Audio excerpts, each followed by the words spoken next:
Hi Kenny, this is Tim, and the first thing you're looking at here is a typical module block that is the building block for our displays, and it's why they are different. This is what the front looks like any display, and Tom, our tech specialist, is going to tip it over so you can see what the back looks like. And the back are actually 4 modules. Those modules are each hermetically sealed and can be submerged even and continue to work. Tom, can you point out the 4 modules to him? There's one there, one there, one there, and one there. So 4 modules, and the modules are basically 1 foot squares, so that is approximately, a module block is 1 foot high and 4 feet long. That box in the middle is the power pack, and we'll get into that later. There's the power pack that Tom's touching. I'm going to stop this video now. This was just a basic video of information so that the other stuff makes sense, and take a look at the next video. Thanks.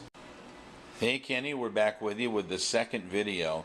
What you're looking at here, lying face down so that we can show you the structural aspects, is 3 of those module blocks that are 1 by 4 in dimension, 3 of them put together. So that means that is a display that is 3 feet high and 4 feet wide. And that's a basic configuration for a lot of signs.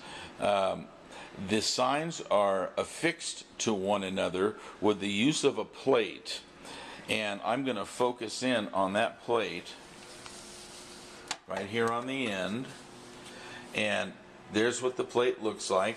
As you can see, it has holes that go over bolts that are part of the module block from the factory. The plates slide right over those bolts, affixing all this one end of the modules together. The same plate will be at the other end. This is a finished end.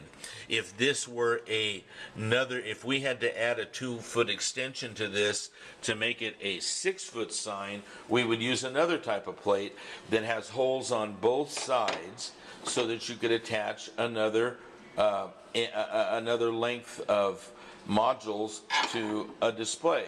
So as you can see, it all goes together structurally very easily. It's very self-explanatory. We'll go up to the power boxes now.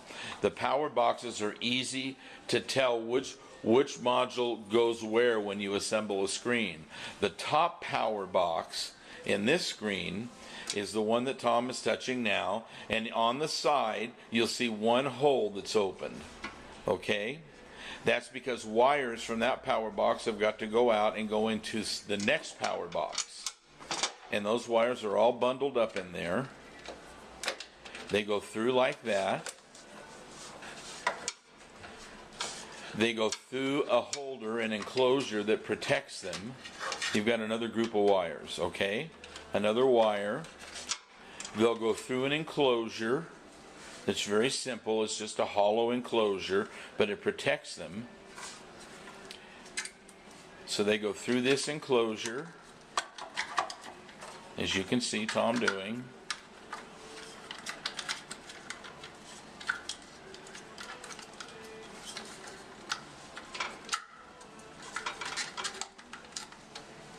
They go through the enclosure, Kenny, and then once they get through there, they go nice and easy. There we go.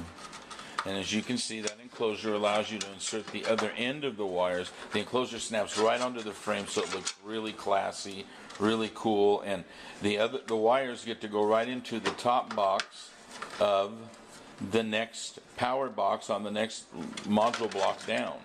So those wires go through there. All right. Those wires go through there.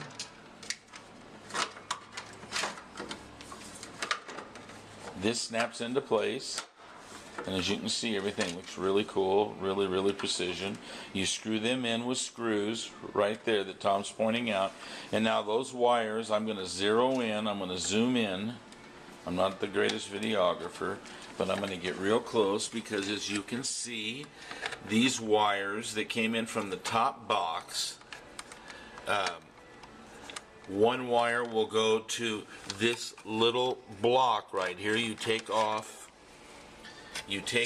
let me get to it, Tom.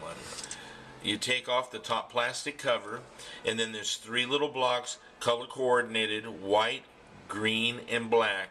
Those screw in there, and then there's one other communication wire that's got a snap-in plug, and it snaps in right on the board, right there.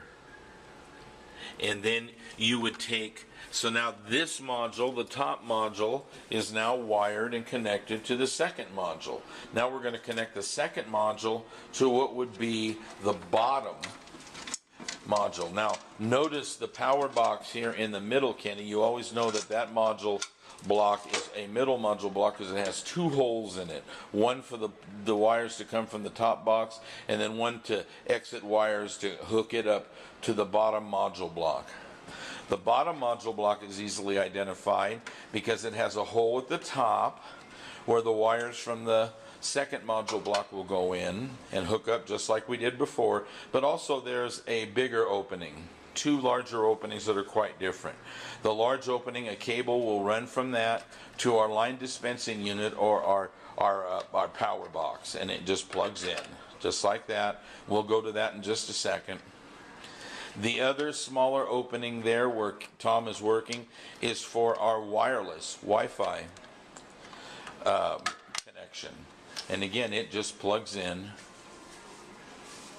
So if we hooked all the wires from box to box to box and secured these sections together with the end pieces, and if you added a new module with the 4-hole support bracket, you would have a very, very sturdy kind of lifetime sign. Everything's modular, everything's easy to get to.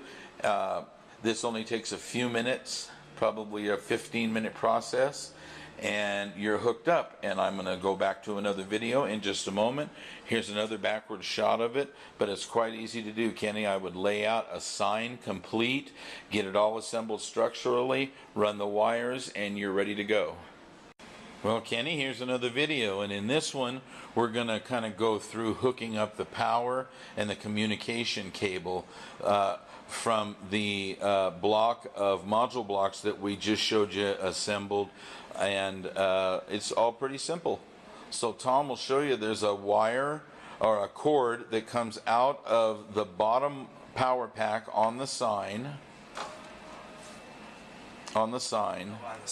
Yeah, and that plugs into the bottom just like we went through before. The other end, color-coded, wires into a block, Kenny, something that you've probably done 900 million times.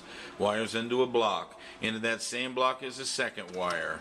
It comes out, and that's the wire to your power supply when you install the sign. On the communication cable, remember we hooked those little wires from box to box to box. Coming out of the bottom box on the sign is another smaller cable that comes in to the power box. Let me get it all. That little cable comes into the power box, and it plugs right into a row of plugs, each plug controlling a section of the sign. We'll go through that, but in this instance, that's what it is. It just plugs in. And now your power, which you've linked from module to module to module, is now hooked to the power dispensing box. So is the communication, which you've hooked from module to module to module. It's hooked to the communication box. The only other thing we have to take care of is, in the case of your signs, they are wireless. So there is a wireless connector, basically an Ethernet connector, plugs right into the side, right into the board that Tom just did. The other end plugs into an Ethernet box, if you will. That box will, there it is. There's the box. I'm sorry I got distracted. That box will stay inside the cabinet there. You'll see Tom has an antenna.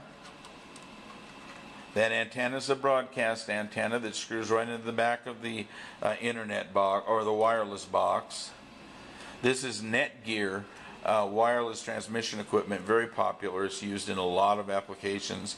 Here's the antenna. That will be secured to the box or to the sign somehow, and that is how you will communicate with the Wi-Fi in the computer that operates the sign. So we've quickly gone through how to structurally put together a sign from 1x4 blocks, how to wire the power boxes together, and how to get the power from the sign and the bottom power box to the what we call the LDU, or the line dispensing unit, how to get the communications wired from box to box to box, how to get the small communication cable going from the lower box and plugged right into the motherboard. And we've got the hard wire for the power wired in, and the rest, when you're done with that, you've got a sign that's ready to install, Kenny. Basically, we'll go over some other basics once you get to that point, show you how to fire up the wireless unit, and show you how to get the sign basically programmed and started up, and it's actually pretty simple from here. Thank you, Kenny. Call me with any questions. See ya.